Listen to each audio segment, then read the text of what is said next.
In this lesson, we are going to read through the Taking Responsibility topic in the Template Food Control Plan. This is one of the dark blue colored cards in the Setting Up section of the plan and is page number 15. Useful things to know.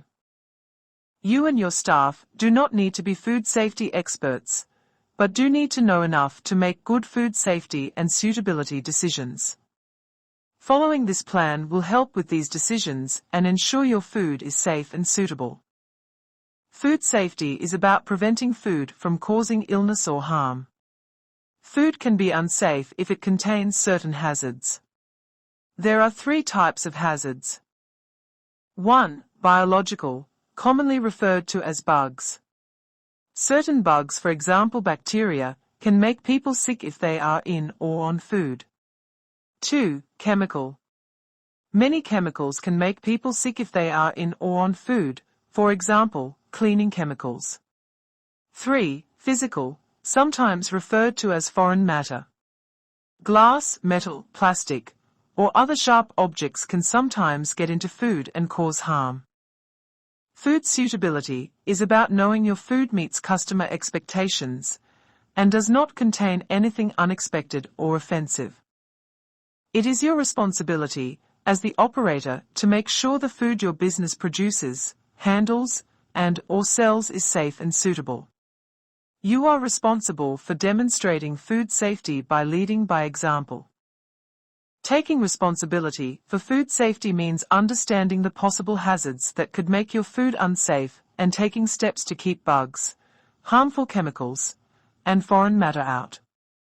Reduce bugs to safe levels and/or eliminate or remove bugs.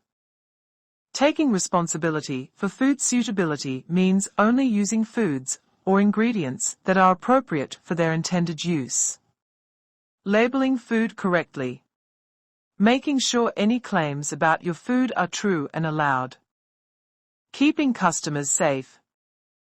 Following the rules will help your business, as about 86% of people that get sick from food do not report it, but they still look for someone to blame. About 75% of people do not think that they got sick from food they made themselves and blame someone that sold food to them. Most people believe it was one of the foods they last ate that made them sick when it actually could have been something they ate days or weeks ago. About 40% of people that get sick will not buy the food they blame for making them sick again, and they might tell their friends not to buy it. If someone reports sickness or other problem, for example, labeling or foreign matter, a food safety officer investigates their complaint, which means you might be visited even if you did not make anyone sick. Keeping records. Keeping good records of how you and your staff have followed your plan and checked that your practices are making safe food will help you prove that your food did not make people sick, and that your food is what you say it is.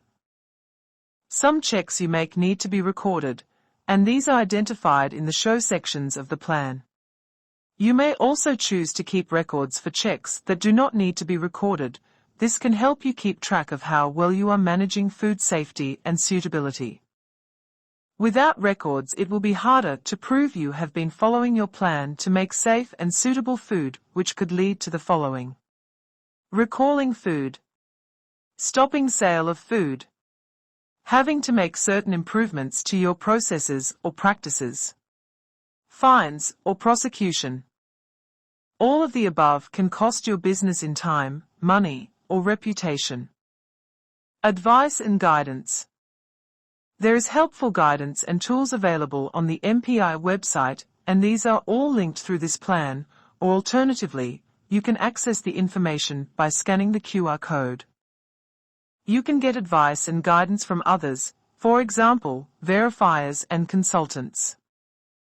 Verifiers can provide advice and coaching about following your plan to make sure you have good practices in place, but they cannot make decisions for you. It is your responsibility to make safe and suitable food. Consultants can design systems, processes, and procedures for you but cannot take away your responsibilities.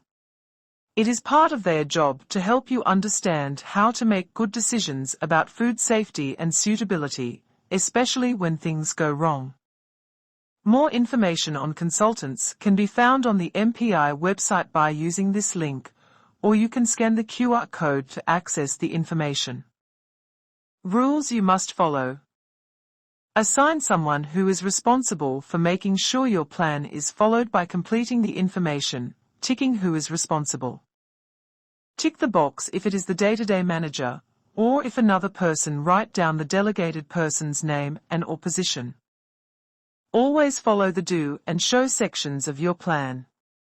Train staff so they are competent to make, serve and sell safe and suitable food.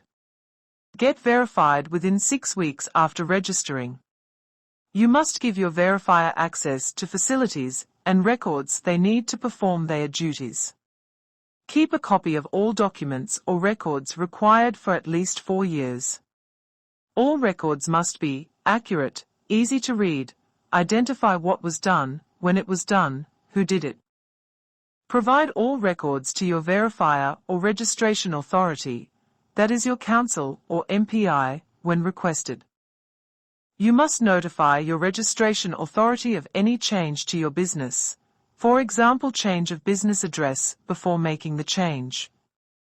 Things to show your verifier. Your verifier might ask whether you have given any food safety responsibilities to other people, including contract processors, and if so, how you know they are doing a good job of keeping food safe and suitable. Whether there have been any changes to what you and your staff do, make or sell since the last time they were there. Your verifier might ask to see your records of the checks you and your staff have made.